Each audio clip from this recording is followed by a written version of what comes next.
우리는 하나님께 쓰임 받고 싶다는 마음을 자주 말합니다. 하나님이 내 인생을 통해 일하시고 누군가에게 도움이 되게 하시고 내 삶이 의미 있게 사용되길 바란다고 고백합니다. 그런데 현실은 생각과 다를 때가 많습니다. 어떤 시기에는 길이 막히는 것 같고 내가 할 수 있는 게 줄어드는 것 같고 마음이 꺾이는 경험을 하기도 합니다. 그때 우리는 쉽게 낙심합니다. 하나님이 나를 쓰시는 것 같지 않다고 느끼고 내가 부족해서 그런가 하며 스스로를 몰아붙이기도 합니다. 하지만 성경을 보면 하나님은 사람을 쓰시기 전에 먼저 사람을 빚으실 때가 많습니다. 하나님은 겉으로 멋있어 보이는 사람을 급하게 세우기보다 안이 단단한 사람을 천천히 세우시는 분입니다. 그래서 하나님이 일하시는 방식에는 때로 꺾임이라는 과정이 들어갈 때가 있습니다. 이 꺾임은 망가뜨리는 시간이 아니라 마음의 방향을 바로잡고 하나님께 붙어있게 하시는 시간이 될 수 있습니다. 오늘은 하나님이 쓰시기 전에 반드시 꺾으시는 것들을 살펴보겠습니다. 첫째, 하나님은 교만과 자기 확신을 꺾으실 때가 있습니다. 우리는 교만이라는 말을 들으면 보통 남의 이야기를 떠올립니다. 누가 거만하게 말했는지, 누가 자기 자랑을 했는지, 누가 사람을 무시했는지 그런 장면들이 먼저 생각납니다. 그런데 성경이 말하는 교만은 더 깊습니다. 겉으로 티가 나는 거만함만이 아니라 마음속에서 내가 중심이 되는 상태, 내가 내 삶을 책임질 수 있다고 믿는 상태, 하나님 없이도 버틸 수 있다고 생각하는 상태가 교만일 수 있습니다. 그래서 하나님이 우리를 쓰시기 전에 먼저 만지시는 것이 바로 이 자기 확신일 때가 있습니다. 내가 나를 너무 믿고 있으면 하나님을 의지하지 않게 되고 결국 하나님이 아니라 내 힘으로 일을 하게 되기 때문입니다. 자기 확신은 처음에는 장점처럼 보입니다. 자신감이 있고 결단력이 있고 책임감이 있는 사람처럼 보입니다. 실제로 그런 부분이 필요할 때도 있습니다. 그런데 문제는 그 확신이 하나님을 밀어내기 시작할 때입니다. 하나님께 묻기보다 내가 결론을 먼저 내리고 하나님께 맡기기보다 내가 통제하려고 하고 하나님을 신뢰하기보다 내 경험을 더 신뢰하게 될 때가 있습니다. 신앙도 그럴 수 있습니다. 하나님을 믿는다고 말하지만 속으로는 내 감으로 움직이고 내 방식이 맞다고 확신하고 내가 세운 기준이 진리처럼 자리 잡는 경우가 있습니다. 그러면 마음은 점점 딱딱해집니다. 내 뜻대로 되면 하나님께 감사하지만 뜻대로 되지 않으면 하나님을 원망하거나 낙심하게 됩니다. 그래서 하나님은 우리를 쓰시기 전에 이 자기 확신을 꺾으실 때가 있습니다. 어떤 때는 계획이 무너집니다. 내가 확신했던 길이 막힙니다. 내가 준비했다고 생각했던 것이 흔들립니다. 내가 잘할 수 있다고 믿었던 일이 뜻대로 안 풀립니다. 그때 우리는 당황합니다. 나는 분명히 맞게 했는데 왜 이러지? 나는 충분히 노력했는데 왜 막히지? 이런 생각이 올라옵니다. 그런데 하나님은 그 순간에 우리를 정죄하려는 것이 아니라 우리 마음의 뿌리를 만지실 때가 있습니다. 너는 지금 누구를 믿고 있니? 너는 지금 무엇에 기대고 있니? 하나님은 이 질문을 통해 우리를 더 깊은 자리로 이끄십니다. 사도행전 9장에서 사울의 이야기는 이 흐름을 잘 보여줍니다. 사울은 확신이 강한 사람이었습니다. 그는 자신의 길이 옳다고 믿었고 그 확신으로 예수님을 믿는 사람들을 핍박했습니다. 사울은 열심도 있었고 에너지도 있었고 논리도 있었습니다. 그런데 그 확신이 하나님 편이 아니라 자기 편이었을 때 그 열심은 오히려 하나님을 대적하는 일이 될 수 있었습니다. 그래서 하나님은 다메섹으로 가는 길에서 사울을 멈추게 하십니다. 눈이 멀게 되는 사건은 단순한 벌이 아니라 사울의 확신을 꺾는 과정이었습니다. 사울이 더 이상 자기 확신으로 앞으로 갈 수 없게 하신 것입니다. 그때 사울은 비로소 묻게 됩니다. 주님 누구십니까? 주님 무엇을 하기를 원하십니까? 하나님은 이 질문이 나오는 사람을 쓰시기 시작하십니다. 우리도 비슷합니다. 하나님은 우리가 능력이 없어지길 바라시는 게 아닙니다. 하나님은 우리가 의지가 없어지길 바라시는 게 아닙니다. 다만 하나님은 그 능력과 의지가 하나님 아래에 놓이길 원하십니다. 내 확신이 주님을 앞서지 않고 내 계획이 주님을 밀어내지 않고 내 경험이 주님의 말씀보다 커지지 않길 원하십니다. 그래서 하나님은 때로 내 확신이 흔들리는 일을 허락하십니다. 내가 믿었던 것들이 생각보다 약하다는 것을 보게 하십니다. 그때 우리는 불편합니다. 자존심도 상하고 자신감도 떨어지고 내가 쌓아온 것이 무너지는 것 같아 마음이 아픕니다. 그런데 하나님은 그 자리에 새로운 것을 세우십니다. 하나님을 의지하는 마음, 하나님께 묻는 마음, 내 힘이 아니라 하나님의 은혜로 서는 마음을 세우십니다. 이 과정에서 우리의 기도는 달라질 수 있습니다. 하나님, 제가 저를 너무 믿었습니다. 제 경험을 너무 믿었습니다. 제 방식이 맞다고 확신하며 달려왔습니다. 그런데 주님, 제 확신이 주님을 가리지 않게 해주세요. 제 마음이 딱딱해지지 않게 해주세요. 제가 주님 앞에서 배우는 사람이 되게 해주세요. 제 뜻을 관철하는 사람이 아니라 주님의 뜻을 듣고 따르는 사람이 되게 해주세요. 이 기도가 쌓이면 삶의 분위기가 달라집니다. 내가 맞다고 주장하는 사람이 아니라 하나님이 어떻게 보시는지를 먼저 묻는 사람이 됩니다. 내 힘으로 버티는 사람이 아니라 하나님께 기대어 서는 사람이 됩니다. 그리고 이런 사람이 결국 하나님 손에 들리기 시작합니다. 하나님은 우리를 쓰시기 전에 교만과 자기 확신을 꺾으실 때가 있습니다. 그 꺾임은 나를 망가뜨리려는 것이 아니라 하나님이 쓰실 수 있는 사람으로 다시 빚어가시는 시작일 수 있습니다. 둘째, 하나님은 세상 기준의 성공 욕망을 꺾으실 때가 있습니다. 우리는 성공을 원합니다.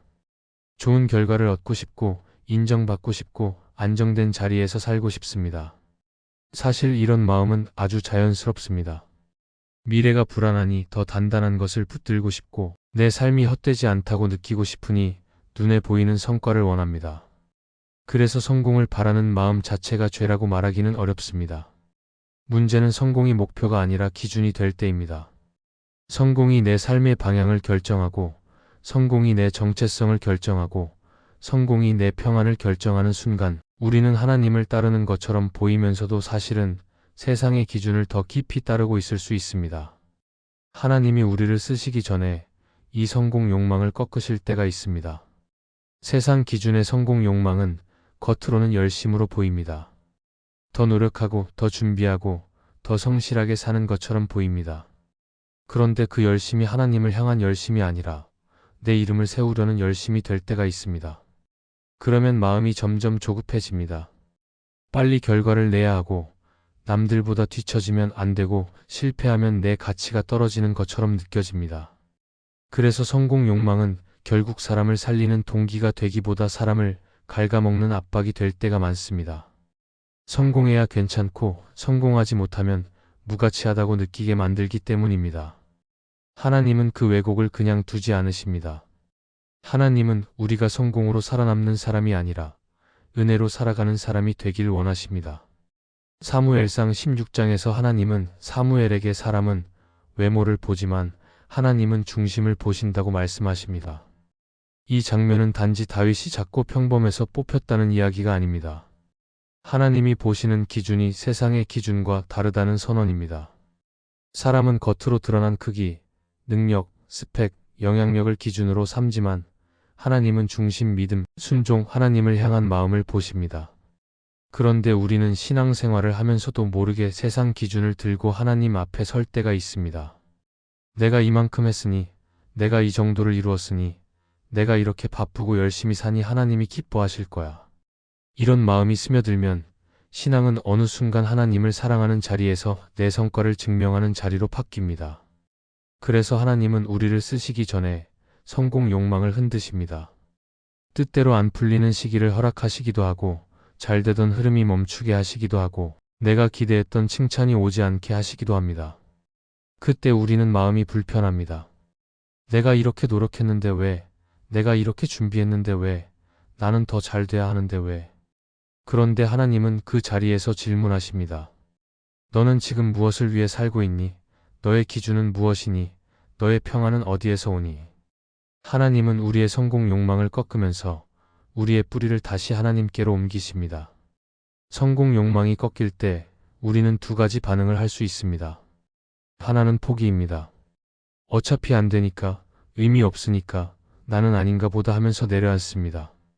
그런데 하나님이 원하시는 것은 포기가 아닙니다. 하나님이 원하시는 것은 방향 전환입니다.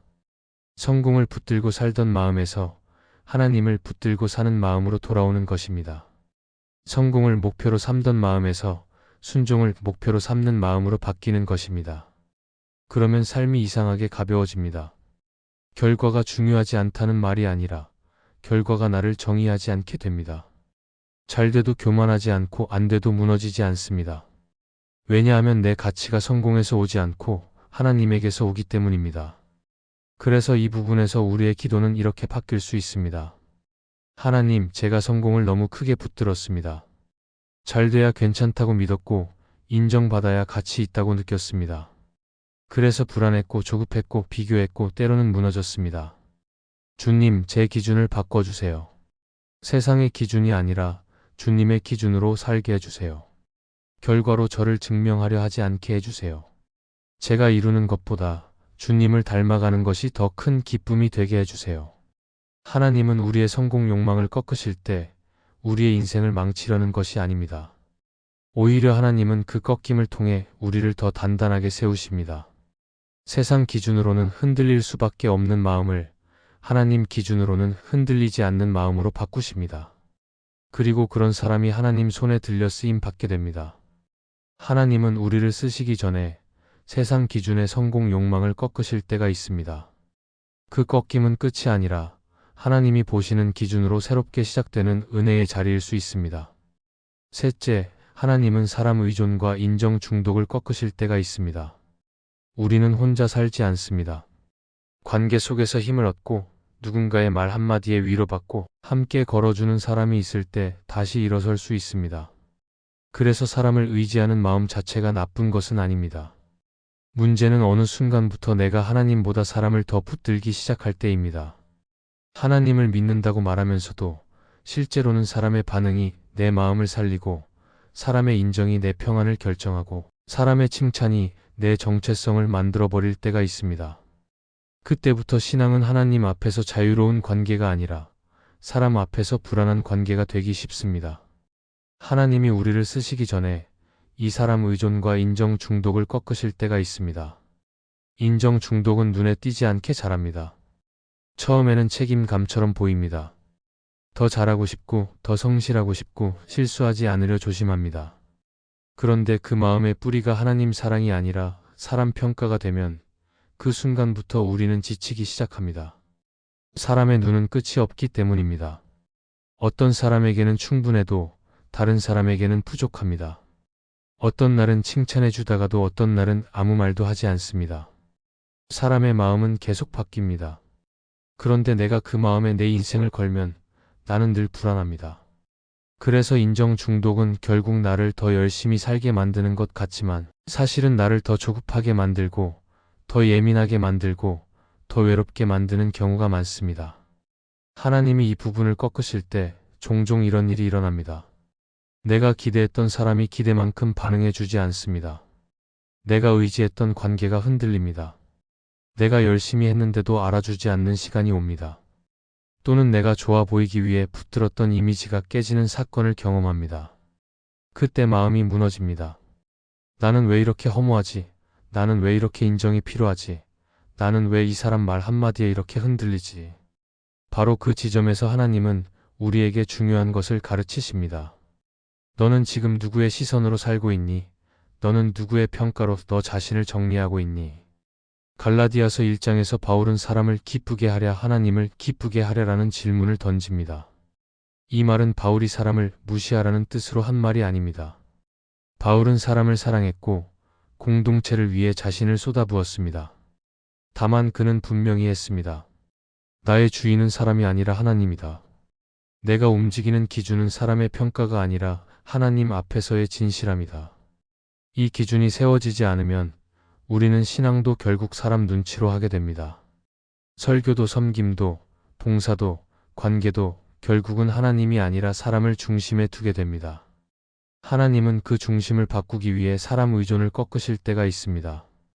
여기서 우리는 오해하지 말아야 합니다.